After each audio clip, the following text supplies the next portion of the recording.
So, may mga cutie na dumating sa akin free sample. Ayan, medyo maingay dito sa amin ha, kasi may nagagawang building dito. So, ito ay nagpapasalamat ako kay Crown Shirt kasi 2 times nang na-approve yung aking free sample. Ito yung pang-lalaki, ito yung polo shirt. Yan, buksan natin. Sa mga gustong mag-apply dyan ng free sample, ayan, punta lang kayo kay Crown Shirt. So, diba? Buy one take one na po pala ito. Ang pinaka nagustuhan ko dito, mga cutie, sobrang ganda ng tela nila. So, tignan natin. Ito ng black, okay? Tignan natin ang, yung t-shirt kasi, medium to medium. Yung t-shirt kasi, kumbaga, makapal ang tela nila, cotton. So, ito siya. So, tignan natin. Ito ang medium. Isusukat natin, ha? Medium. Okay lang naman ang tela niya. Hindi siya ganun kanipis. Tsaka parang hindi siya kupasin. Yun ang pinaka gusto ko. Ayan siya, oh. So, ayan. Susukat ko muna. Ayan ang model ko, okay? Medium yung size ngayon. Pangit din kasi pag sobrang diba, sobrang laki.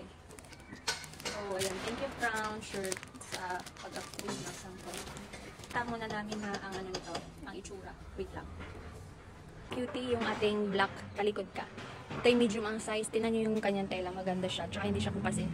Guys, medyo red na yun. May lip shine na pa. So, doon naman tayo sa isang color. O, ayan, harap ka dito.